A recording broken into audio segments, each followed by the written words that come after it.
आणि आयुष्यात ध्यानात ठेवा, चांगली माणसं सुद्धा चुकीच्या माणसांच्या नादी लागून बर्बाद झाली. कर्णासारखा ऐश्वर्य संपन्न माणूस पण मूर्खांच्या संगतीत राहिला, बर्बाद झाला महाराज. ध्यानात ठेवा, कर्ण जर कधी कृष्णाच्या बाजूने राहिला असता महाराज, आजरा अमर झाला असता. पण कुणाच्या संगतीत बसावं हे मोठ्यांना कळलं नाही, बर्बाद झाला. असे मेले 100, असे मेले. टपरीला नाव नाही राहिलं. टपरीला वाचलं का तुम्ही महाराष्ट्रात कुठं दुर्योधन पान स्टॉल? वाचलं का कुठं तुम्ही दुःशासन का ढाबा? बाबा का ढाबा आहे पण दुःशासन का नाही? वाचलं का तुम्ही दुशीला बार? माझं वाक्य मरेपर्यंत ध्यानात ठेवा, विद्वान माणसं सुद्धा मूर्खाच्या संगतीने बर्बाद होतात. झालीत का नाही? आणि महाराज इतका हुशार करणं होता. तुम्ही विद्वान ऐकणारे पटकन सांगतो, इतका हुशार करणं होता महाराज. पाण्यामधून बाण वर मारायचा, पाण्यात पाहिलेल्या माशाचा डोळा वर उडवायचा, या विचारात होता तो. द्रुपद राजानं स्वयंवर मांडलं होती. द्रौपदी आशाला द्यायची का जो पाण्यात चित्र पाहून वर मासा उडवेल. महाराज कर्णानं डेअरिंगच केली तीन. वा वा, हुशारच होता तो. अहो द्रौपदी मुळात कर्णाला मिळालीच होती. तुम्ही मला झालं कसं? झालं कसं नाही, त्यानं धनुष्याला बाण लावलाच होता. पण घोटाळा असा झाला, तिथं कृष्ण हजर होता. आणि ही मोठी माणसं दुसऱ्याला उतरून देत नाही. तुम्ही बा एकदा चेअरमन झाले माणसं परत होऊन देतील नाही. नको तू तीनदा नको, एकदाच बरं आहे. लोकांना माणसं पुढे गेलेली चालत नाही. कृष्णानं काय केलंय महाराज नीट ऐका. आता कर्ण मास्याचा डोळा उडवणार आणि द्रौपदी कर्णाला मिळणार. अहो इतका हुशार कृष्ण होता. आता मोठाच माणूस तो. त्यानं द्रौपदीकडे पाहिलं आणि द्रौपदीनं कृष्णाकडे पाहिलं. काहीच केलं नाही महाराज, काहीच नाही. असं वर पाहिलं आणि खाली डाव्या पायाचा अंगठा हलवला. खुर्चीवर बसलो होतं ती, असा अंगठा हलवला. खुर्चीवरची माणसं डेंजर असते. हात हलव, अंगठा हलवला. अहो द्रौपदीनं वळ खायचं ते वळ खाल्लं आणि उठली ना द्रौपदी. आणि काय म्हणली माहिती का? मला स्वयंवरच मान्य नाही म्हणून या गाड्याला मिळाली ती. काय मोठे लोक लई चित्र होती महाराज. आता ऐका नीट, नाही तर द्रौपदी कर्णाला मिळालीच होती. फक्त कर्ण बर्बाद कशामुळे झाला? कशाला बर्बाद झाला सांगते ना, ऐका पुढचं उदाहरण. पिंजरा चित्रपटातला गुरुजी अजिबात वाईट नव्हता. परत वाक्य नीट ऐका. पिंजरा चित्रपटातला गुरुजी अजिबात वाईट नव्हता. त्याचा हेतू चांगलाच होता. आणि तो ज्या बाईच्या नादी लागला ना, त्याचा हेतू मुळात चांगला होता. फक्त पिंजरा चित्रपटातल्या गुरुजीला इंद्रिय ताब्यात धरता आली नाही म्हणून कुत्र्यासारखा मिळाला, नाही तर विद्वानच होता. बरोबर आहे? पुढे जाऊन सांगा. एकच प्याला नाटकातला सुधाकर अजिबात वाईट नव्हता, संगतीनं वाईट झाला. पुढे जाऊन सांगा. वाल्या कुळी अजिबात वाईट नव्हता, डाकूच्या संगतीनं वाईट झाला. आणि रावणासारखा हुशार नव्हता, पण अहंकारानं लंका जळाली आणि द्वारका बुडाली. मरेपर्यंत ध्यानात ठेवायचं. अहंकारानं लंका जळाली आणि द्वारका बुडाली. मग तुमचं माझं वाटोळं फक्त मित्रांनी केलं. आता कीर्तन संपल्यावर घरी जाताना प्रत्येकानं आपले दोस्त तपासायचे आणि त्याला सांगितलं, भाऊ बस शेवटची गाठ आपली, परत गाठ घ्यायची नाही. नाही नाही नाही, तू माझ्या गाडीवर येऊ नको, येऊच नको. तुम्हाला माणुसकी गेली उडत, तू गाठच घेऊ नको. आणि जर तुम्हाला चांगलं जगायचं असेल तर कधी एक वाक्य लिहून ठेवा. नालायकांमध्ये बसून इज्जत आणि इस्टेट घालवण्यापेक्षा कधीतरी माळकऱ्यात बसून हरिपाठ पाठ करायला शिका. जरा चांगल्यात बसा. कायम डोळे लाल करणाऱ्यांमध्ये काय बसतो? वाक्य नाही का? मैत्री करायची तर बुद्धिमानाशी करा आणि दुश्मनी करायची तर विद्वानाशी करा. हलकटाचं काय नाही लागत आहे. ज्याला बायको हाणती त्याची काय गाठ घेतो तू? जो बायकोनं हाणलाय 3 वेळा त्याची काय गाठ घेतो? अरे गाठच घ्यायची तर विद्वानाचीच घ्या ना. हलकटाशी काय व्हायला लागला? तुझ्या मोठ्या गाडीत आहे, मोटरसायकलवाला लहान गाडीत आहे. तो हॉर्न वाजवला म्हणून त्याच्या कानपट्टीत ठेवून दिली. हॉर्न वाजवला, जो मला त्रास झाला दिली का? लय पुरुषार्थ झाला का? नादी लागायचं तर चांगल्याच्या लागा ना. दुश्मनी करायची का? मोठ्याशी करा. मी काय म्हणतो पुढचं वाक्य आहे का? येड्यांच्या काय नाही लागल्या. काहींच्या अंगाला कापड नाही, कापड कोटर आणतं ती मागून खिचटी फाटेल.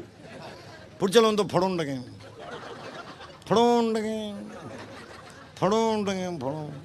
मग ही कोण शिवीन?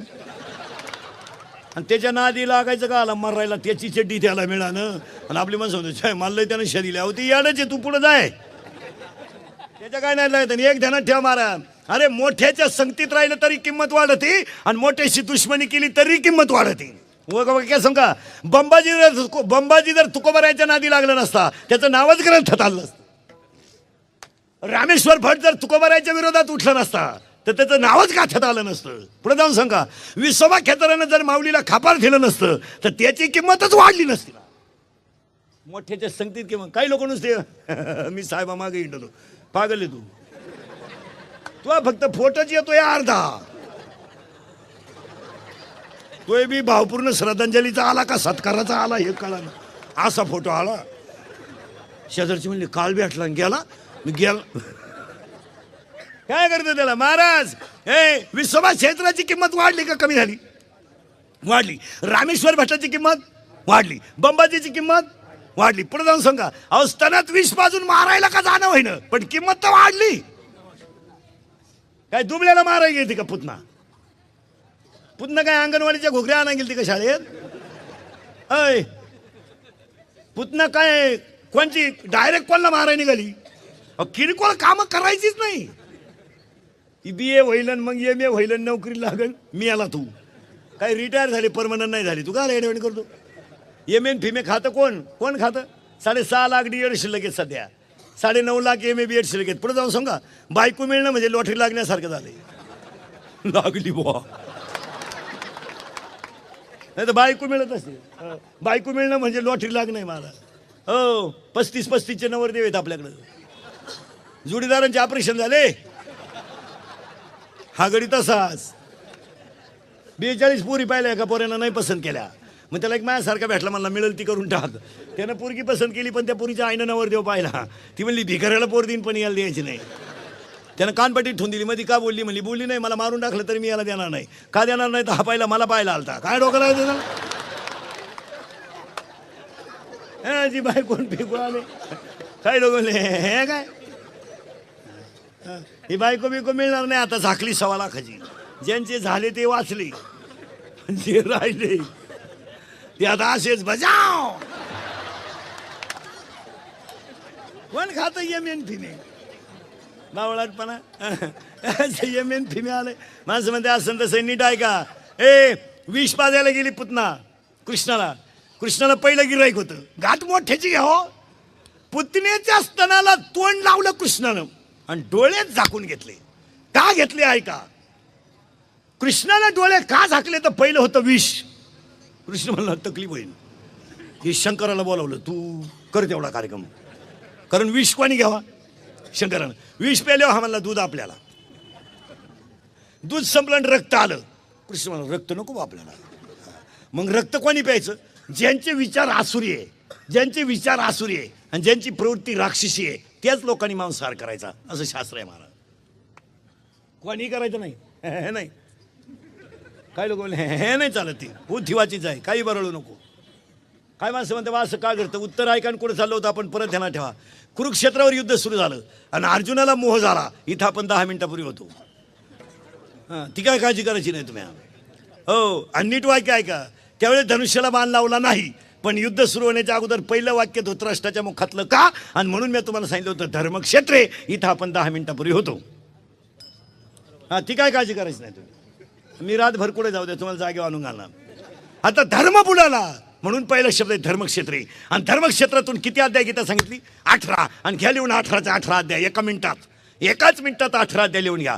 अर्जुनाला सांगितलेली गीता किती अध्याय? 18 अध्याय. ऐका पटकन किती कोणते फास्टमध्ये बरं का. फास्टमध्ये ब्रह्म 1 डोक्यातून जाईल तुमच्या. पहा ब्रह्म 1 माया 2 ब्रह्म 1 माया 2 गुण 3 वेद 4 भूतबाद शास्त्रता पुऱ्या 7 वसवाट भक्त्यानव इंद्रिय 10 रुद्र 11 राशी 12 धनतेर 13 विद्या 14 15 तिथी 16 शृंगार 17 तत्व 18 पुराण संवेदीजान षष्ठाची कारण 18 पुराणे हरिशी गाती आणि 18 अध्यातली 1800 नंबरची ओवी येणेवरी ज्ञानदेव सुखे हा झाला. संपला प्रश्न. काय कळलं तुमचं? तुम्ही पहा. कळलंच कुठं काय? 2च ध्यानात राहिले नाही 18. ऐका परत 18चे 18 फास्ट. त्यालाही सावध बसावं लागत. ब्रह्म 1 माया 2 गुण 3 वेद 4 भूत 5 शास्त्र 6 पुऱ्या 7 वसु 8 भक्त्या 9 इंद्रिय 10 रुद्र 11 राशी 12 धनतेर 13 विद्या 14 15 तिथी 16 शृंगार, 17 तत्व, 18 पुराण, 14 ज्ञान शाहीशास्त्री, 18 आणि शेवटचं 19 तू आणि 20 मी, येणेवरी ज्ञान देहो सुखी हा झाला. आणि तू आणि मी कळला बरोबर भक्ती. पुन्हा मुद्द्यावर यायचे. पहिल्या सुरुवात झाली तेव्हाच्या भक्ती म्हणजे काय, मी आणि तू जाणं, आणि जे शिल्लक राहील तिचं नाव. दुश्मनी करायची तर बरेचशी करायची, मैत्री करायची. महाराज रोज उदाहरण सांगतो मी, दुश्मनाला सुद्धा चांगलं म्हणण्याची प्रवृत्ती असावा, दुश्मनाला सुद्धा. आणि दुश्मन आपला दुश्मन विचारानं असावा, तत्वानं असावा का असायचं म्हणून असावा, तत्वाने असावा, विचारानं दुश्मनी असावा. हा तो BA ला आहे, आपण BSc ला आहे, काय दुश्मनी व्हायचं काम आहे. त्याचा विषय आपल्याला नाही, आपला विषय त्याला नाही. आपलं तत्वज्ञानाशी भांडण असावं. आणि आपलं भांडण कसं आहे, पुढं का गेला म्हणून भांडण आहे. तुम्हाला मोठ्याचं उदाहरण सांगतो एका मिनिटात, बारीक ऐका उदाहरण. मोबाईलमध्ये घेऊन जा आणि रोज घरात ऐका, रोज ऐका एवढं उदाहरण. तुम्हाला आणि मला आयुष्यामध्ये फक्त 3 माणसापासून धोका आहे. 1 मित्र, 2 भाऊबंद आणि 3 पाहुणे रावळे. आपल्याला प्यायला कोणी शिकवली? मित्रानं. क्वार्टर तोंडाला लावली कोणी? आपल्या मित्रानं. आपल्याला अधोगतीला न्यायचा प्लॅन रचला कोणी? मित्रांनी. आपल्याला त्रास दिला कोणी? भाऊबंधांनी. आणि आपण मूर्ख याचा प्रचार केला कोणी? नातेवाईकांनी. ह्या 3 हलकटांच्या कधी नादी लागायचं नाही. आणि यांच्या जो नादी लागला त्याचं वाटोळ झालं. तुम्हाला मोठ्याचं उदाहरण सांगतो, नीट ऐका महाराज, एकदम मोठ्याचं उदाहरण एका मिनिटात. 4,30,000 माणसं होती रावणाच्या घरात. 4,30,000 रावणाच्या घरात माणसं होती. 4,30,000. त्याला कुपनाव साखर किती मिळत असेल? हो, किती माणसं होती लिहून ठेवा. 80,000 बायका होत्या, 1,00,000 पोरं होते. 1,80,000, 1,25,000 नातू, 3,05,000 आणि 1,25,000 पंतू, 4,30,000. गठ्ठा मतदान घरचं न फुटणार. ऐका आता. आणि एवढा मोठा रावण, त्याची लंका सोन्याची होती. आपल्याकडे काय 2च अंगठ्या तरी पंक्तीत वाट फिरते, भातवाड मटकीवाड भातवाड. त्याची लंका सोन्याची होती. शेंबड्या त्याकडे काय 1 धोंड्याची 1 मांडव परतनीची. काय जमीन विकली, ट्रक घेतली, तिच्यावर लिहिलं आल्या घरी सुखी राहा. ती ट्रक दुसऱ्याला उधारी विकली, मग यानं तिच्यावर लिहिलं हीच खरी दौलत. आणि ती ट्रक बँकेनं वडून नेली, मग यानं लिहिलं नादच खोळा. घेतलीच का आला? आणि ट्रकवर सगळं गबाळ लिहिलं घरातलं, बंटी वंटी संटी फंटी गुंटी. आणि त्याच्या खाली बारीक अक्षरात लिहिलं बँक ऑफ महाराष्ट्राच्या सौजन्याने. काय घेतली मारायला? 31 मार्चला कळण काय भानगडी. हो, सोन्याची लंका होती. नीट ऐका. आणि रावणाला एक मुलगा होता इंद्रजित. आणि ऐका नीट आता, आणि मोबाईलमध्ये घेऊन जा. इंद्रजित मेला तरच रावण मरणार. 14 वेळा इंद्राला धरून आणलं होतं त्यानं. तो गडी कच्चा नव्हता. इंद्रजितानं रावणाच्या पोरानं क्वार्टर पिऊन नाही. इंद्रजित जीत, त्याचं नावच काय आहे? इंद्रजित. आपल्याकडे शेंबडं क्वार्टर पेत आहे 9वीचं. असं एवढे क्वार्टर आणते, क्वार्टर असं ताईट बात आहे बापा कधी. आणि बापाला म्हणतोय तुझंच का मी, तुझंच का मी. मग तुझ्यात आणि माझ्यात एवढा फरक कसा? त्याचा बाप म्हणला मी म्हणतोय भाऊ माझा आहे. मग काय करते ना? इंद्रजित होता. 14 वेळा इंद्र धरून आणला होता. 14 वेळा. आणि इंद्र म्हणजे देवांचा राजा. धरून आणला. ऐका नीट आता. इंद्रजित जर मेला तरच रावण मारणार. म्हणजे रावण सगळ्यात जास्त उड्या कोणाच्या जेव्हा हानीत होता. आणि रावणाला इंद्रजिताला कसं मारायचं हे त्याच्या फक्त चुलत्यालाच माहित होतं. आणि त्याचा चुलता होता बिभीषण. मरेपर्यंत घेऊन घ्या मोबाईलमध्ये. तो गडी जाऊन रामाला मिळाला. आणि लक्ष्मणाला त्याने सांगितलं तुम्ही रावण मारू शकत नाही, फक्त इंद्रजित मिळाला का मग रावण मिळाला. चुलत्याचा सल्ला, पुतण्या कसा मारावा याची मीटिंग. ऐका नीट. ही पिऊन मीटिंग नव्हती, शुद्धी हो. असे चकना चुकना खाऊन नव्हती मीटिंग ती. चिअर बिअर करून गलासला गालस लावायचं आणि डाळी खाली टरफाल बाहेर. अशी नव्हती ती मीटिंग. विद्वानाची होती. त्यांनी सांगितलं फक्त इंद्रजित असा मरेल. नीट ऐका. जो 14 वर्ष अन्न खाल्लं नाही आणि ज्यानं 14 वर्ष पत्नीचं सुख घेतलं नाही त्याच्यात असते इंद्रजित मरणार आहे. आणि असे तुम्ही दोघंच आहे, राम आणि लक्ष्मण. फक्त त्याने एक काम करा. इंद्रजिताला जर मारायचं असेल तर महाराज फक्त इंद्रजिताचं एक वैशिष्ट्य आहे, त्याच्या धनुष्याला बाण लागता कामा नये. इंद्रजितानं कधी धनुष्याला बाण लावला तर त्याला पराजय होत नाही, हा इतिहास आहे. रामाचा सुद्धा कार्यक्रम होईल, फक्त सावध राहा. मीटिंग संपली. इंद्रजिताने पाठीमाग हात घातला भात्यात. काय बोलायचंय मला. इंद्रजिताने पाठीमाग हात घातला भात्यात आणि बाण काढायला गेला. महाराज बाण काढायला गेला तर समोरून बाण इतका जोरात आला महाराज. नीट आहे का. इंद्रजिताचा हात उडाला. उडाला हात उडाला. इतका जोरात उडाला हात. आणि तेवढा भात्यातून बाण जर हातात येतो, रामाचा सुद्धा कार्यक्रम होतो भाऊ. पण नाही चालत महाराज. ललाटीचे ते नाही चालत. हात उडाला. महिला मंडळ बारीक आहे का. आणि तारकन अंगणात येऊन पडला. नवऱ्याचा हात. रावणाची सून. तिकडे लागले तू. रावणाची सून सुलोचना, इंद्रजिताची बायको बाहेर आली. सून पतिव्रता होती त्याची. रावण एकादशी धरीत होता, बागल नव्हता तो. आली बाहेर आणि तिनं हात पाहिला तुटलेला. तिचं वाक्य ऐका नीट. ज्याने इंद्राला हादरवलं त्याचा हात तोडण्याची डिरिंग केली कोणी. एवढा विश्वास होता नवऱ्यावर. कोणी तोडला असं राहत. माहेरचेच होते तिच्या. तिथून कुठं लांबची नव्हती. टोळ्या सगळ्या वाड्यातल्याच. महाराज तिने सांगितलं हात तोडायची डिरिंग केली कोणी. तुटलेला हात हल्ला तुटलेला हात. इंद्रजिताचा वटेवर तुटलेला हात हल्ला तर तो हात काय म्हणतो हे तिला कळत होतं. याला पतिव्रता म्हणतात. नवरा कामावरून आल्यावर बायको म्हणते चहा ठेव का. तिनं तुटलेला हात पाहिला आणि त्या हाताला तिनं कागद आणि पेन दिला आणि त्या तुटलेल्या हाताने लिहिलं तुझ्या माहेरच्याने माझा घात केला. आणि केलाच होता. ती काही कच्ची नव्हती. तिनं हात घेतला तुटलेला आणि डायरेक्ट रावणा पुढे गेली. रडत होता रावण. इंद्रजित गेला का माझा कार्यक्रम झाला.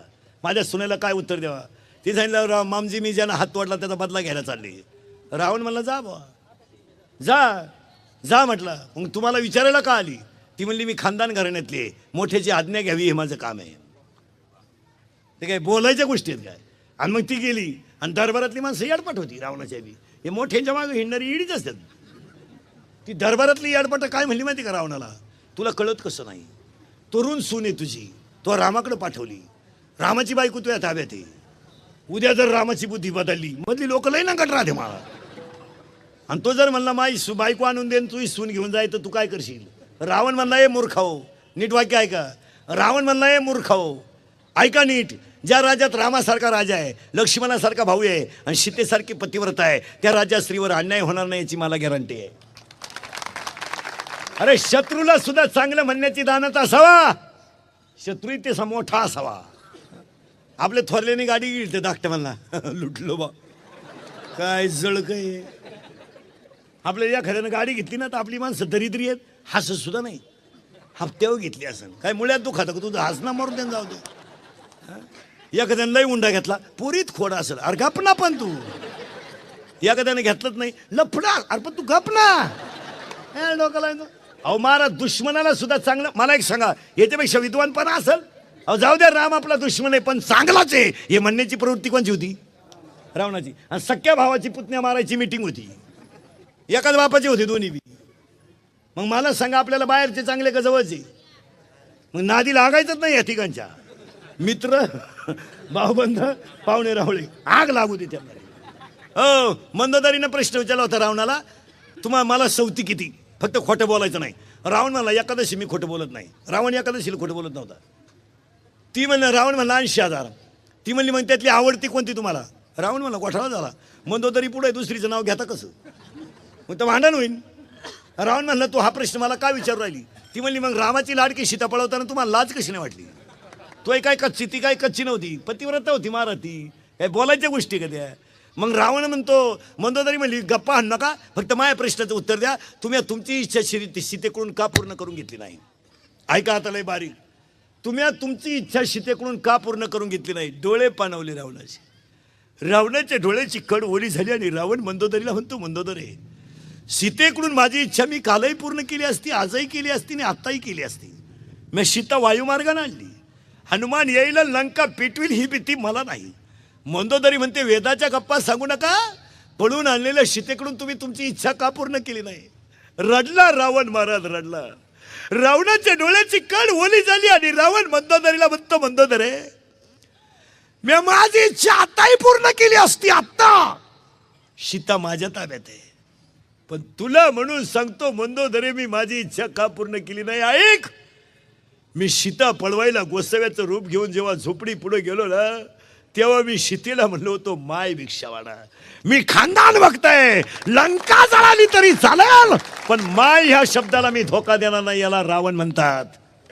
लंका गेली महाराज अख्खी. बीटी बचाओ ज्याचं भाषण आहे त्यानंच बायको चेक करून आणली, आणि भाषण बीटी बचाओ आहे. मुलगी वाचवा, तुम्ही चेक करून आणा. इथं माय शब्दाला धोका द्यायचा नाही ना. अख्खी लंका गेली तरी अहो गेली.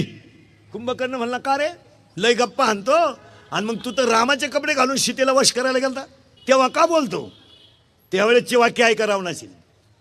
कुंभकर्णाला रावण म्हणतोय, मी सीतेला वश करायला रामाचे कपडे घालून गेलो, रामाचे कपडे घालून सीतेला वश करायला गेलो, पण तुला म्हणून सांगतो, मी सीतेच्या समोर रामाचे कपडे घालून उभा राहिलो आणि सीतेनं माझ्याकडे पाहिलं. खळखळा डोळ्यातल्या पाण्याच्या धारा रावणाच्या खाली आल्या, आणि रावण म्हणतो, सीतेनं माझ्याकडे पाहिलं आणि तुला म्हणून सांगतो कुंभकर्ण, नजरेला नजर भिडली, माझ्या शरीरातला काम गायब झाला रे, काम गायब झाला. एवढी सीता पतिव्रता आहे, एवढी सीता. रडला. आणि रावण म्हणतो, पुढचं सांगू तुला, माझ्या शरीरातला काम गेला तर जाऊ दे रे, माझ्या शरीरातला काम गेला तर जाऊ दे, पण माझी मंदोदरीच मला आई दिसायला लागली, याच्यापेक्षा वाईट काय. वथ्यांमधली उर फटे अभ्यास करीत नका जाऊ कधी. हो, लोक कोणाबद्दलही काय बोलत आहे. सगळ्या बाया त्या काही काहीला शिवाय देत्या. काही काहीनं राम वनसाला पाठवला आणि काही काहीनं वनसाला पाठवला. रामाची चूकच नव्हती काय. तुम्ही म्हणाली येडं आणलं कोणी, रामाची चूक काढी देई. मला येडं नाही, मला गांडू म्हणा, मी पटवून देणार मला. मी तुम्हाला वव्यान प्रमाण पाठपर्यंत तुम्हाला माहिती म्हणून सांगतो. मंदोदरी ही जमदाग्नी ऋषीची पत्नी रेणुका होती. मंदोदरी ही कैकई ही जमदाग्नी ऋषीची पत्नी रेणुका होती. नवऱ्यानं बायकोला पाण्याला पाठवलं आणि पाणी आणायला उशीर झाला म्हणून नवऱ्यानं बायकोचं मुंडकं उडवायला लावलं पोराला. ज्यानं उडवलं तो होता परशुराम, जिचं उडवलं होतं ती होती रेणुका, आणि ज्यानं उडवायला लावलं होतं तो होता जमदाग्नी ऋषी. आणि तीच रेणुका पुढं कैकई झाली, आणि तोच परशुराम पुढं राम झाला, आणि आईनं पोराचा बदला घेतला. गैर काय. आणि हे माझं म्हणणं नाही, रामाचं म्हणणं आहे स्वतःचं. प्रभू रामचंद्र म्हणतात, आई ज्या आरती मी वनवासाला जातोय ना, त्या आरती मी कधीतरी एखाद्या आईचा छळ केलेला असावा आणि त्याचं कर्म भोगावं लागलं. मग काकड्याच्या सांगतेला सांगून ठेवतो, नुसते गण लावून देव भेटू नका. रातभर भजन केल्यानं देव भेटत नाही. मेले जपी तपी, सपनात नाही. मेलो आम्ही 20-20 वर्ष टाळ कुटू, अजून माझ्या सपनात नाही देव आला. मला म्हणला सुद्धा नाही तो काय चाललंय का, तू असाच मोरतो आलडून. कधी बी ध्यानात ठेवायचं महाराज. हो, एक वाक्य नाही ऐका ना, आजच्या कीर्तनात पहिलं एक वाक्य लिहून ठेवा, म्हणजे पुढे सरकायला अभंगाच्या. आयुष्यामध्ये तुम्हाला देवाचं भजन करता आलं नाही तर करूच नका. माळ घालताच आली नाही तर घालू नका. कुणाचं चांगलं करताच आलं नाही तर करू नका.